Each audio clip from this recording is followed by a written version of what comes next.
Hey everybody, welcome to day 82 of the 90-day video challenge. There's like 8 days left. Yeah. 8 days.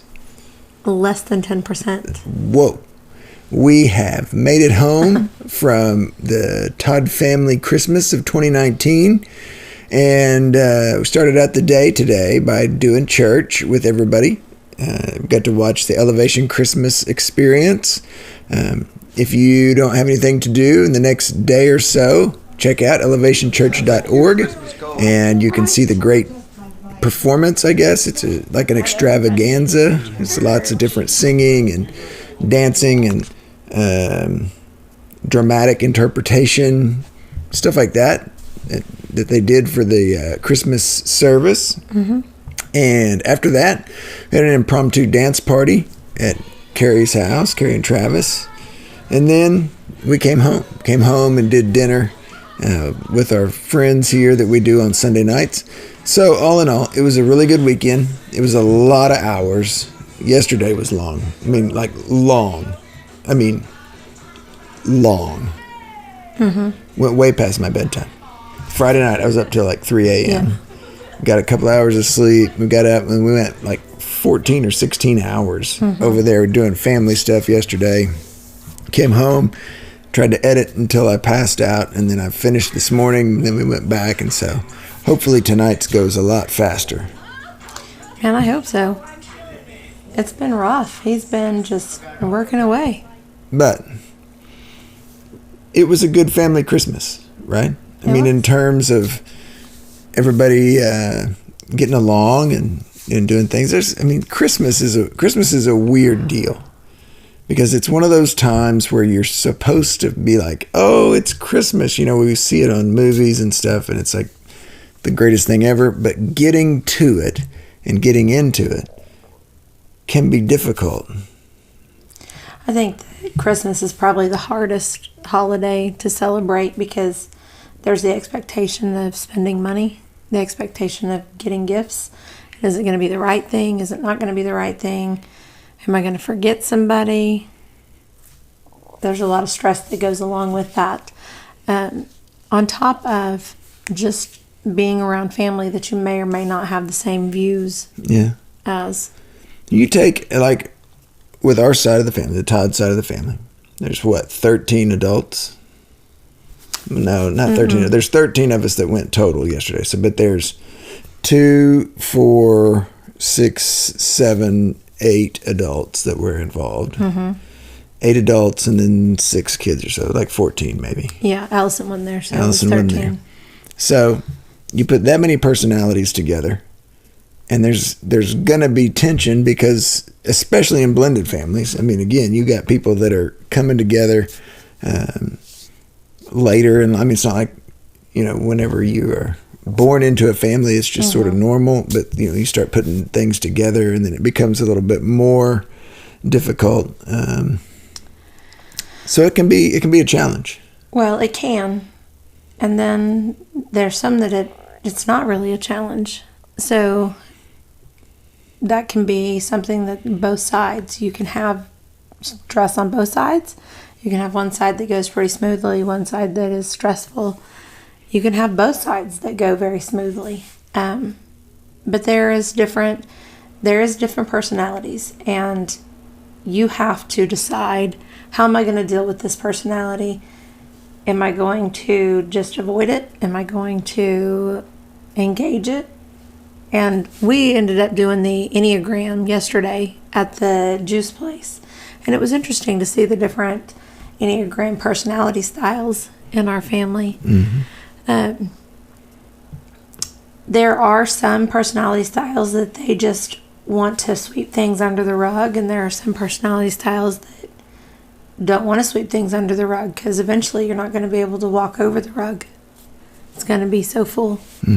And whenever you have all of those personalities in one pot, it can make it interesting, or you can feel like people are not engaging. So I think this holiday was it went good. Better than some. We've had some that have ended up in awful fights and things that are said that you have to come back and apologize for, and so Anyway, it was good. It was a good weekend, and I'm looking forward to getting to rest a little bit tomorrow. Got to finish some shopping, and then Tuesday is Christmas Eve, so we'll be around the house finishing up a little bit of stuff, and then we're going to Newcastle. We're going to see the Milwee side of the family, and that's always fun. I enjoy getting together and playing Dirty Santa, and it's a good time. You know, and I do a whole lot of reading and research on different things for personality styles, for different coaching for my business. And it's interesting whenever you start talking about the group dynamics. And there are certain numbers that whenever you hit those numbers, that you're pretty much destined to either have a rough time or to have an easier time. And I think that both of ours have kind of hit that number to where, I mean, you can make it livable. It is whenever you get to like 20 and you go over 20 until you get to about 40. And it's just something about it. Are you talking about age numbers, or are you talking about people numbers? Quantity. Of what? Of people. Group dynamics. And so we have one group that's under that volatile group number, and then one group that's over that. And so it's easy in the bigger group to just kind of let things slide and go over to another group and start talking. Yeah. But I would like to end up doing probably the game that Carrie did yesterday. What is it called? It's normally called beer pong, I think. But that's not what it was called yesterday. It was present pong or money pong. I don't know what it was, but there was a... You would have seen Rockford I didn't put it in there. Oh, you didn't? No. Oh, you're going to have to put it in there. No. You're not going to put the money shot in? Well, I can. There it goes. Oh, he did trick shot, not meaning to, and he got the money cup. I think that would be funny with some of the personalities in my family, because my family has a little bit of a competitive streak. We were raised by a racer. So. Yeah. Solo cup.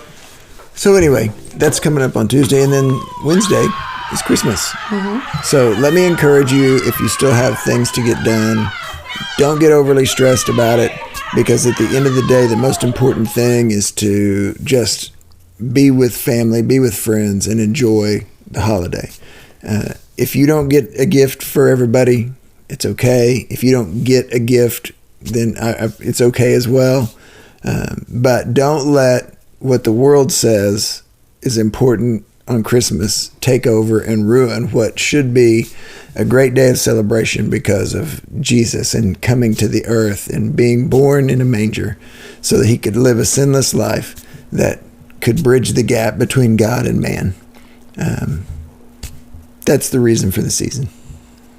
And in most areas around here anyways, and even to the north of us, I know there are typically community suppers on Christmas that you can find to either, if you're alone, if you're by yourself, you can go because they're open to the community and go and eat with other people in your community, or go and serve.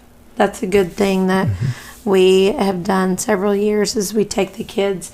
Well, I don't take the kids.